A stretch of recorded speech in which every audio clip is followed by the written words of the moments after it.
চান করো সোনা, চান করে নাও।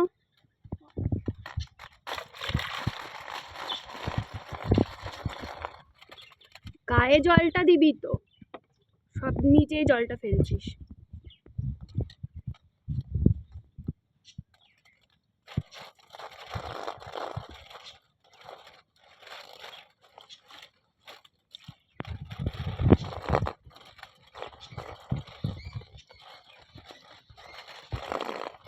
তুই চান করছিস ওই জন্য আমার দিকে তাকিয়ে আছে। কে চান করিয়ে দিচ্ছে? এই যে দাদা, দাদা চান করিয়ে দিচ্ছে।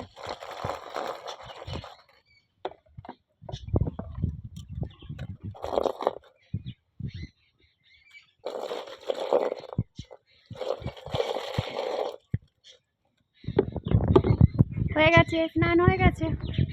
কে চান করিয়ে দিল আজকে? দাদা চান করে দিয়েছে। বাবা বাবা, গাটা ঝেড়ে নাও, ভালো করে ঝেড়ে নাও। হ্যাঁ, এবার একটু রোদে থাকো, তারপরে আমি তোমাকে ঘরে তুলবো, ঠিক আছে? বসো চুপ করে।